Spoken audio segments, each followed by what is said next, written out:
Hello, all you lovely people out there. How are you all doing? I'm Kate Hill, and I am here to give you the best commentary about our property markets. Tina Howes is with me from SmartMove, one of Australia's leading and award-winning mortgage brokers. We are giving you a whole series explaining all things property finance, so stay tuned.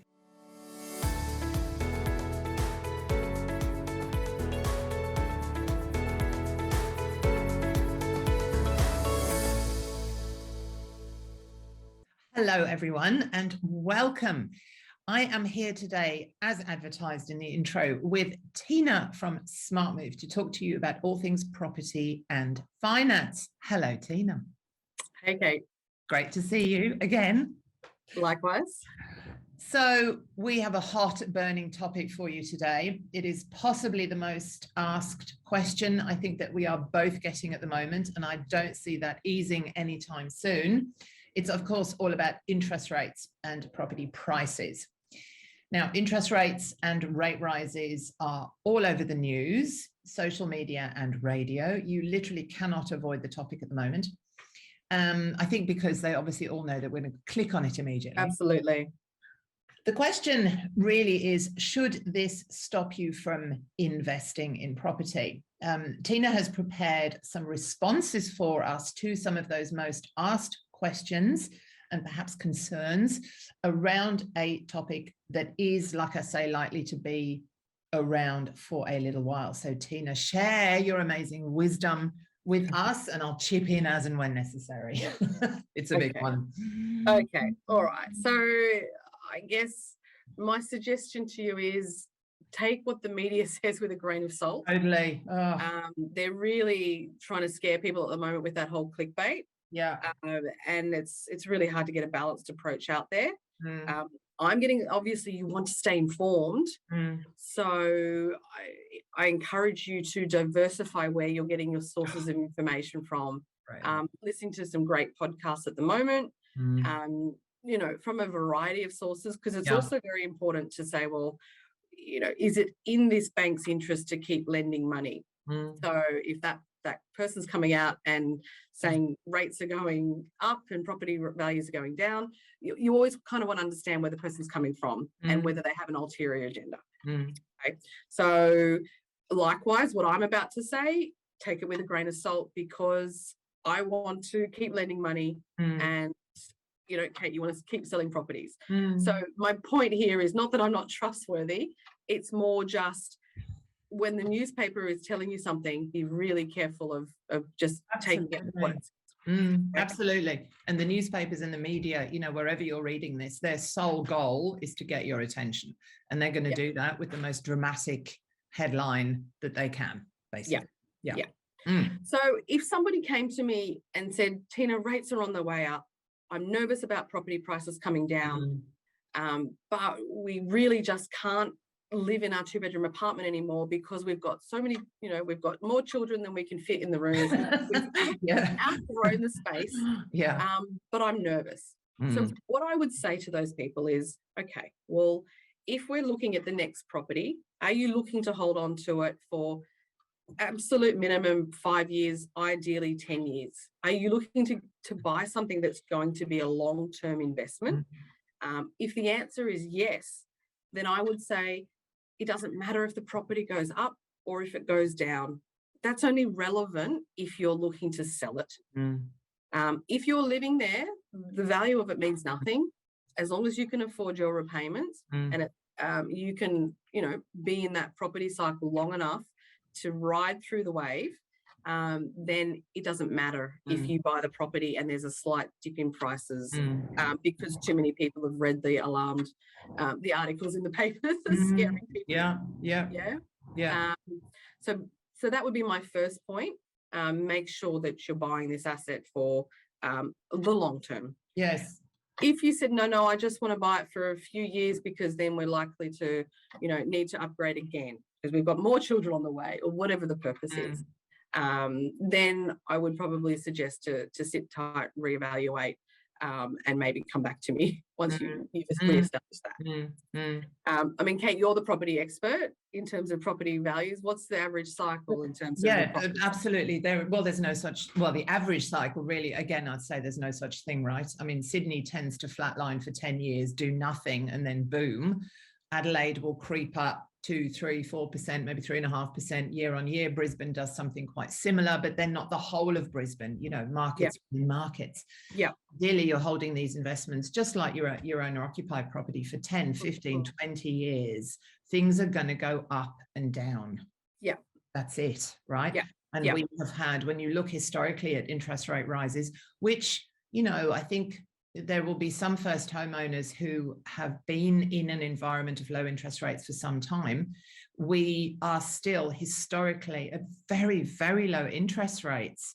Do you remember a previous conversation of ours when we were both talking about our stories of when I remember fixing when I thought 6.39 was an awesome interest rate and I fixed for 3 years. I fixed for 5 years at 5.69 because wow, if I can lock in 5 years at 5.69, okay, right? Way better than the 8%.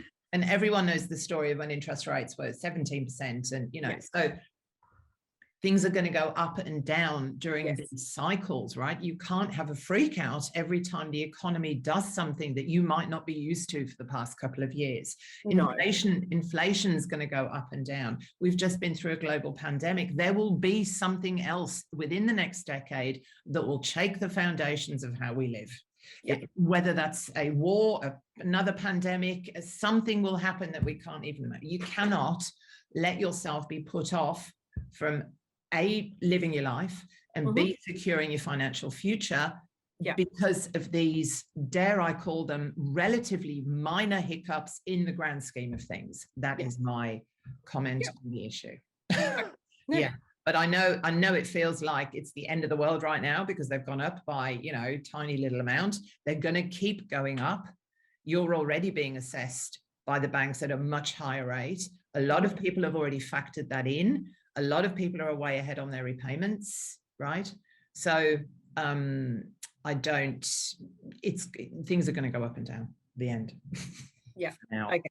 Yeah. So I guess from my perspective in terms of interest rates, yes, we've had an interest rate rise. Yes, we're expecting more interest rate rises. But when you're looking at your loan repayments, you shouldn't just be looking at what they are at the current rate. You should be looking at an extra 1%, an extra 2%, an extra 3% on top of that. For any of my clients now, because we've had that first interest rate rise, we are expecting more. And every time there is an interest rate rise, the banks reassess their internal assessment rate, which is the rate that they look at whether you can afford the loan. It's a risk mitigant factor that they've thrown into their calculators. So I will be looking at what the repayments are at a higher amount, providing those to you, making sure that you're still comfortable that if rates go back up to 4.5%, which we don't know will actually happen, but if they do, you want to make sure that there's enough fat in your budget and discretionary items that you can still afford it so that you can sleep at night. Yeah, and 4.5% is still less than the 6.39 that I fixed at for 3 years back in the mid-2000s. Just saying. Yes. Yeah. So, I mean, if we look at kind of the last couple of years where we have had the cheap, 2% 4-year fixed rates during the pandemic, if we put aside those people that came into the market at that point, realistically, most of those people would have taken a 3-4 year fixed rate. Yeah. So they don't need to worry for the most part. No, that's for the next few years. Yeah. If that's you, then I would still be looking to put aside some money to prepare for in the 3-4 years' time when that rate comes off, so that you've got a buffer and you know that you can comfortably live like that. But for anyone else pre-pandemic, then they were already paying in their variable rate more than where rates are now, probably another 3 or 4 rate rises. Chances are they were already at that point. Exactly, which is why the banks are saying that so many people came out and said that are ahead. Like some there was a statistic that a lot of people are 2 years ahead because they kept their payments up during COVID, right? Yeah. So, yes, you can always eat into that. And at the same time, yes, we have seen petrol prices go up, the cost of living go up. But you've got those savings, you've got that buffer. So if you're looking to get into the market and you're concerned about investing in property, then as long as you've done your numbers on some higher figures and you know you can still afford it, then you have nothing to worry about, and you absolutely should still jump in. Okay, because chances are your money is sitting in the bank getting 0.25%, maybe 0.5%. We all know that the Reserve Bank increased rates, and for the most part, the lenders passed on the rate increase to their clients, but didn't pass it on to their deposit holders, which is a large percentage of the population out there. Yeah. I think 30% have a mortgage, but there's an equally large number of people that don't have mortgages, retirees, and so forth, that have money in the bank that would love to see a higher return on their cash. Yeah. And yeah, you've already touched on it, Kate, that when the bank looks at what you can borrow, they're already factoring in an extra 2.5% to 3%. Yeah. So in their eyes, you can afford it. You've been able to afford it for at least the last sort of 5 years in terms of lending assessment, that there's been that buffer over the variable rate. Okay. But I always sort of harp on about the budget. Get to know your budget. Redo your budget. Don't harp on as much as you like, because I do too. You need to know your expenses. You need to know what it costs you to live. The minute the pandemic hit and things got a bit scary for all of us, we really did not know what was going to happen, if the whole world was going to shut down and if everything was going to stop. Fortunately, in my industry, things kept going, so I was okay. But before I knew that I was going to be okay, it was back to the spreadsheet. It's okay. I can live without Foxtel. I can live without the overseas trips. I can live without eating out. What are my absolute minimum cost of living, and what is that number? And know that number, because that's the number that's going to help you sleep at night, so that you know that you can make ends meet, and what my minimum income is, and how much my interest rate can go up, what my buffer is if my tenant can't pay the rent, all those sorts of things, because that will help you determine your risk appetite. Yeah, that's right. Because when things get scary, and the majority that aren't educated or aren't looking outside the square and are only going with the clickbait, they tend to just sit back and do nothing. But there are so many good opportunities out there for those that are actually prepared to take the plunge. That's right. And I have to throw this in. I think doing that budget is just generally a really good exercise to do, regardless of whether you have a mortgage or not. I think just from a peace of mind perspective, from a sleep at night factor, know that, like you say, know that figure. Know what you're doing with your money, know where your money is going. It's really powerful stuff. And I think, like I said in a previous conversation of ours, it does amaze me often how few people do actually know that, and I know it can be a bit scary and a bit daunting, and I know I spend too much on Uber Eats. Face it, do the spreadsheet, look at it, monitor it, and go, oh, actually, that is a bit much. If I cut back on that, look what I could do with that money. I just think regardless, it's a good exercise. Absolutely. And the opposite to that, people think budget, you only have to budget if you can't afford to make ends meet, or you don't have much money. On the contrary, if you do have a significant surplus and you know what your budget looks like, then you know how much you can then actually allocate to frivolously spend to a degree, and then invest. Whether that's investing in property, investing in shares, putting money into your super, looking at, okay, my mortgage is this much. If I redo the numbers at this, new higher rate of 4.5%, I would like to have that paid off in 10 years. What's the repayment on that? Can I achieve that goal? That's right. And knowing the end goal is there's no better way to get you to stick to your guns and forego, instant gratification with spending, by knowing that, well, that's okay. I can still do this and that, but I'm going to have my mortgage paid off in 10 years, and then I can or whatever it is. Just with a simple spreadsheet, people. Yes. Anyway, yes. The other point is, so we're concerned about property prices. Well, according to the media, property prices going down, or the rate at which property is going up. Slowing. And remember, we've got lots of different economies and lots of different property markets in our one country. So don't forget that. Kate's the expert on that, and if you listen to her podcast, you'll hear about that. Yes. But if you are renting and concerned about interest rates going up, you should also, I guess, be scared of your rent going up, because that's going to follow. It is already following. Yeah. In fact, I did a whole thing about this, Judd, this critical undersupply of rental properties last week, and it's only going to get worse. I'll let you know. So, you know, I had a client yesterday that responded to concerns about rates going up, and she said, okay, well, I'm going to increase my rent. My tenant's fantastic, but they've been on rent that's been too low for a long time, so now I'm going to increase it. So expect that and factor that into when you look at your, do I buy with the risk of rates going up, or do I?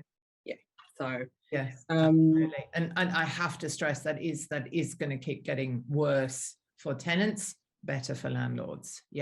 Because there is a massive supply shortage of rental properties. For various reasons. Listen to my other conversation. Watch my video. You know, with the market sort of slowed to the level that it has, in my eyes, it's actually a great time to buy. Yes. So my first home buyers and my second home buyers, but that heat of turning up to an auction and getting outbid and it going over the auction guide by ridiculous multiples is out of the equation, which means it's actually a really nice time to be able to negotiate with an agent and put a fair offer on the table, potentially get your cool off period, so that you can then formalize your finance, get your valuation, and just take your time without having to make rash decisions. So it is a much better time to be buying than in the ridiculous heat that we saw in the last few. That's right. We're really essentially just coming back to what I'd say were pre-pandemic, you know, kind of normal market conditions. Right? So where we're not one of 25 offers. Correct. Properties are going to sit on the market for a little bit longer. Sellers are going to have to adjust their expectations. I know this is going to be a bit of a transition period. We've also, obviously, we've got that, you know, in Australia, we have our federal election coming up. April is traditionally a much slower month because of all our public holidays here. We've got the end of financial year in Australia. So coming up at the end of June. So it's typically a slightly slower couple of months. But once this whole potential change of government settles down, things, we definitely see them returning back to what I guess is more normal. However, I also think that is not going to last, because the migration policy, certainly here in Australia, we need people, right? We have, again, critical shortage of restaurants, people. hospitality. Every single industry that I know is desperate. You know, we don't have enough. We never have. Australia never has had enough people to stimulate this economy. We need them. And I know the New South Wales government is lobbying federal government to get these migrants back in, to get our students back in. Where are they all going to live, right? Back to the critical undersupply of rental property. But these people also buy property. So, you know, it's not going to crash the way they typically, if you're migrating to Australia, you'll typically come here, rent for a while, work out where you want to live, where you want to send the kids to school, and then you want to buy. That's right. Sell the property back home, all of that.